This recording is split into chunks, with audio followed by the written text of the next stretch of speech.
So, are you over 50 and interested in traveling a bit more while you work? Well, you might be a digital nomad or an aspiring digital nomad.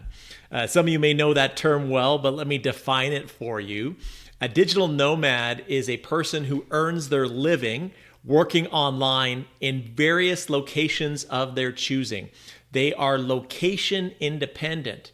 We've seen a major rise in the number of people over 50 that are becoming digital nomads, that they are enlisting in remote jobs, they're freelancing, and they're taking their work wherever they can go.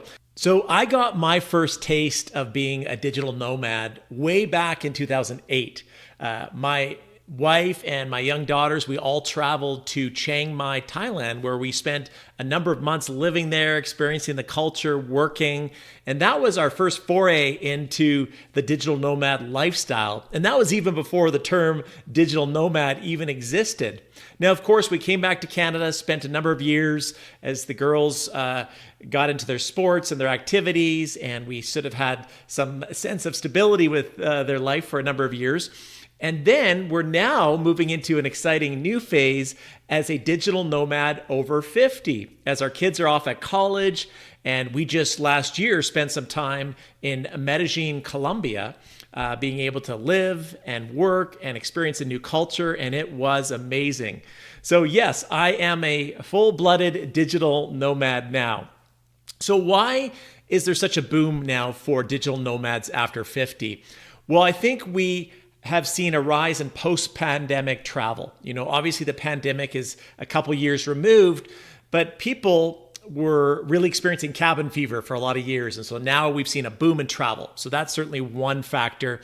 Another factor is the flexibility of digital nomad visas in many countries. Every other day, I seem to be reading an article about a different country, whether it's Portugal or Argentina, that have come out with a more flexible digital nomad visa. They are welcoming freelancers and all sorts of people to come work and live in their country. And thirdly, we're also seeing easy access to high-speed internet, which we didn't have back in 2008. Doing webinars back then, that was a little bit difficult. But now we're in a place where there's lots of high-speed internet hubs all over the world. And so those are some reasons why we're seeing a massive spike in the number of digital nomads over the age of 50.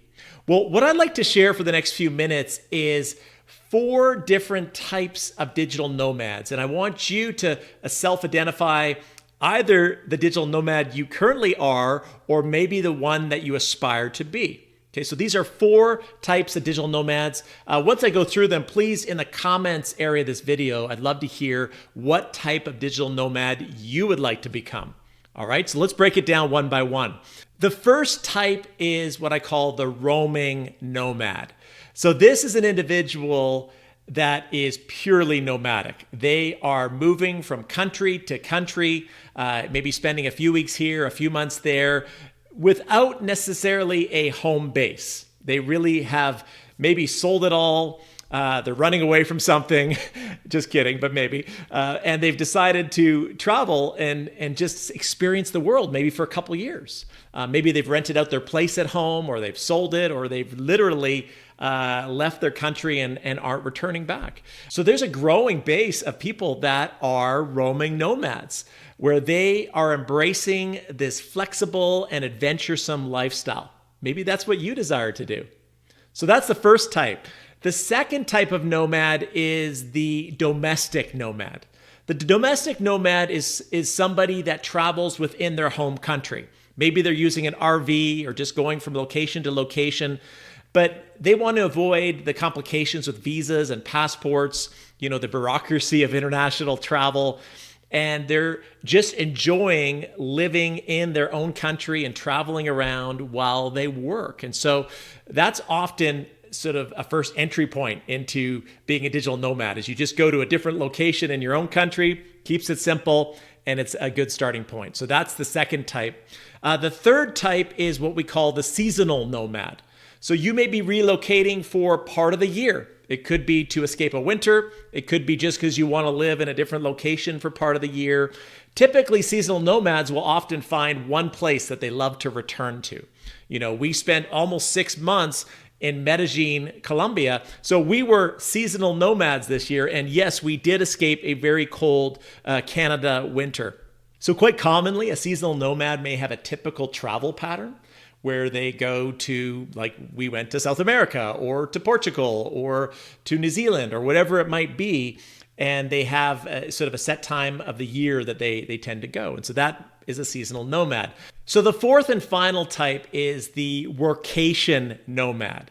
So this is an individual that is just dipping their toe into the digital nomad space, where they might take a 2-week holiday to Costa Rica and they bring their work along and they make it a workation. So they are enjoying traveling for a couple weeks or for a short period of time, but then they like coming back to their home base. And so maybe that's their starting point to becoming a full-blown roaming digital nomad. So you may be a workation nomad where you've gone away, you went on a cruise, and you're like, yeah, I got some work done, I had a great holiday, and it's given you a taste of maybe moving towards some of the other types of digital nomad lifestyles. So let me summarize it for you. I'm sure there's other types as well, but these are the 4 that I have come up with. The first one is the roaming nomad. Again, somebody that is left home and they're not coming back, or maybe for a long time and they're traveling from country to country. Number 2 is the domestic nomad that stays in country, travels around. The third type is a seasonal nomad that may have a pattern of going to a different country at a set period of time. And then the fourth one is the Workation Nomad.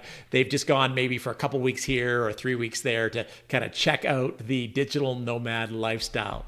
So let me ask you, what type of digital nomad are you interested in becoming?